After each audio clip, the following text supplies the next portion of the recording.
Good morning once again. Let's read the final part of the chapter Deep Water. We will try to note down how William Douglas felt when he had finished his training with the instructor. तो instructor से swimming सीखने के बाद William Douglas को कैसा महसूस होता था उसके बारे में पढ़ेंगे और फाइनली उसने अपने डर के ऊपर कैसे विजय प्राप्त की इसको हम देखेंगे। But I was not finish, लेकिन मैं अभी भी पूरा पक्के तौर पर आश्वस्त नहीं था। I still wondered if I would be terror stricken when I was alone in pool. अभी भी मैं सोचता था कि जब मैं पूल के अंदर अलोन होता है, अकेला हूँगा, तो क्या मेरे को डर लगेगा या नहीं। इस बात को लेकर के मैं आश्वस्त नहीं था। आई ट्राइड इट, मैंने इसे ट्राई करके देखने की कोशिश की। आई swam the length of up and down, मैं पूरा स्वैम होता है, स्विम से बना है स्वैम, मैंने पूरा तैर कर देखने की कोशिश की, पूरी लंबाई पूल के अंदर तैर करके देखने की कोशिश की। Tiny vestiges of old terror would return, और थोड़ा थोड़ा डर है जो पहले मेरा पुराना डर था वो आया मेरे अंदर। But now I could frown and से टू दैट टेरर, अब मैं उस डर को कह सकता था, ट्राइंग टू स्केयर मी, मेरे को डराने की कोशिश कर रहे हो। Oh well here is to you, अब मैं आपको चैलेंज कर रहा हूँ। Look and off I would go for another length of the pool, और मैं अब तो दोबारा भी पूल के अंदर है वो दोबारा से उसकी लंबाई को तैर कर पार करने की कोशिश कर रहा हूँ। तुम मेरे को कैसे डरा सकते हो।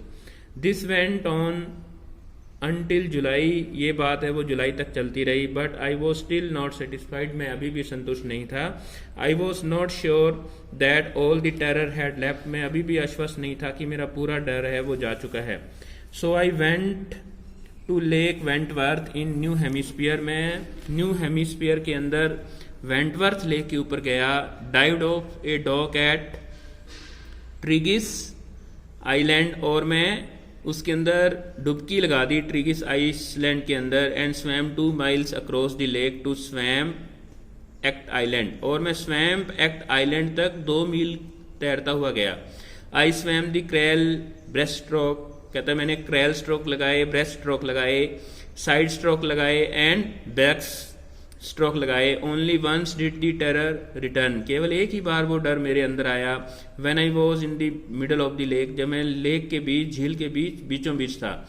I put my face under and सा नथिंग बट बॉटमलेस वाटर, मैंने अपना चेहरा है वो पानी के अंदर किया और मेरे को बॉटमलेस मतलब पानी ही पानी, नीचे पानी ही पानी दिखाई दिया और कुछ नहीं दिखाई दिया। The old sensation return in miniature, और वो पुरानी संवेदना है, सेंसेशन होती है संवेदना, मेरे अंदर थोड़ा सूक्ष्म संवेदना है वो आई, थोड़ा बहुत उसका अंश आया।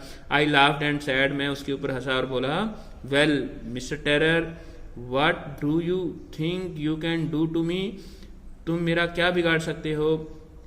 It fled and I swam on, मेरा डर भाग गया, फ्लीड होता है भाग जाना, एंड आई स्वैम और मैं तैरता गया। Yet I had residual doubts, फिर भी मेरे अंदर थोड़ा बहुत शक था। At my first opportunity I hurried west, went up the Tioga to Cornered Meadows, up the Cornered Creek trail to Mead glacier and crammed in the high meadow by the side of the warm lake. The next morning I dived into the lake and swam across to the other shore and back, just as Dugan Corporon used to do. I shouted with joy and Gilbert Peak returned the echo. I would conquer my old fear of water. तो इस प्रकार से William Douglas हमें बताने की कोशिश करता है कि उसने कैसे अपने डर के ऊपर वो विजय प्राप्त की। ये अलग अलग स्थानों के नाम दिए हुए हैं जहां पर वो तैरने के लिए जाता है। The experience had a deep meaning for me, ये अनुभव था, इसका मेरे लिए बड़ा ही महत्व था। As only those who had known stark terror and conquered it can appreciate, और जिन लोगों ने इस प्रकार के डर को कभी अभ्यास किया हो वही इसकी सराहना कर सकते हैं। एप्रिशिएट मतलब सराहना करना। In death there is peace, कहते हैं मौत के बाद भी हमें शांति मिलती है। There is terror only in the fear of death, कहता है मरने के अंदर एक प्रकार का डर तो होता है, as Roosevelt knew when he said, जैसा कि रूजवेल्ट ने जब वो मरा था तो उसने कहा था, all we have to fear is fear itself. कहते हैं हमें डर से नहीं डरना चाहिए, because I had experience both the sensation of dying and terror that fear of it can produce. मैंने दोनों ही तरह का डर है वो महसूस किया था। The will to live somehow grew in intensity, और इस प्रकार से मेरे अंदर जब मैंने मौत के डर को देख लिया था तो मेरे अंदर जीने की जो एक तमन्ना होती है वो और ज़्यादा गहरी हो गई। At last I felt release, अंत में मेरे अंदर है वो एक प्रकार से मैं रिलैक्स हो गया। Free to walk the trail and climb the peaks, और मैं पहाड़ों की चोटियों के ऊपर भी, पीक्स होती हैं चोटियाँ, टॉप ऑफ द हिल्स, वहाँ पर भी जाता था। And to brush aside fear, और मैंने अपने डर को एक साइड में रख दिया। तो this is your word by word reading of the chapter. I hope that you are able to understand this and you will be able to read it by your own.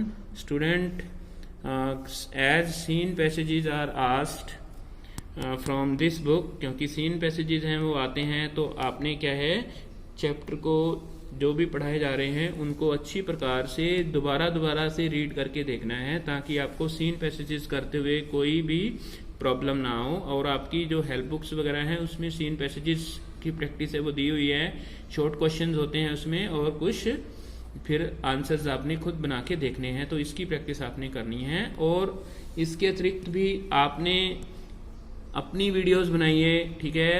मैं जानता हूं कि +2 के अंदर बहुत सारे ऐसे बच्चे हैं जो अपनी वीडियोस बना करके, ठीक है, वो इसी ग्रुप में सेंड कर सकते हैं, ताकि मुझे भी संतुष्टि हो कि हाँ बच्चे हैं वो पढ़ रहे हैं, अच्छे बच्चे हैं इस क्लास के अंदर भी। तो वो अपनी वीडियोस बनाइए चैप्टर्स के ऊपर, ग्रामर के टॉपिक्स के ऊपर, ताकि दूसरे बच्चे हैं उनका वो भी आपसे सीख सकें, ठीक है। और इसके अतिरिक्त अगर आप यूट्यूब पर जाएंगे तो यूट्यूब के ऊपर जो चैप्टर्स मैं करवा रहा हूँ उनकी भी वीडियोस हैं वहाँ दी हुई हैं, आप उन वीडियोस को भी देखें, ठीक है। और अपनी स्पीकिंग स्किल है उसको इम्प्रूव करिए। आप इंग्लिश में वीडियो बनानी है अपने, और उनको ग्रुप के अंदर है वो सेंड करना है। नए नए आइडियाज़ आपके अंदर आएंगे, और जैसे जैसे आप वीडियोस अलग अलग प्रकार की बनाओगे, ग्रामर टॉपिक पर बनाइए जो आपने पहले सीखा हुआ है या जो आप नया सीख रहे हैं, तो उनकी वीडियोस आप ग्रुप के अंदर शेयर करिए, इससे आपको बहुत ही फायदा होगा। आई hope that you will do it. Thank you so much.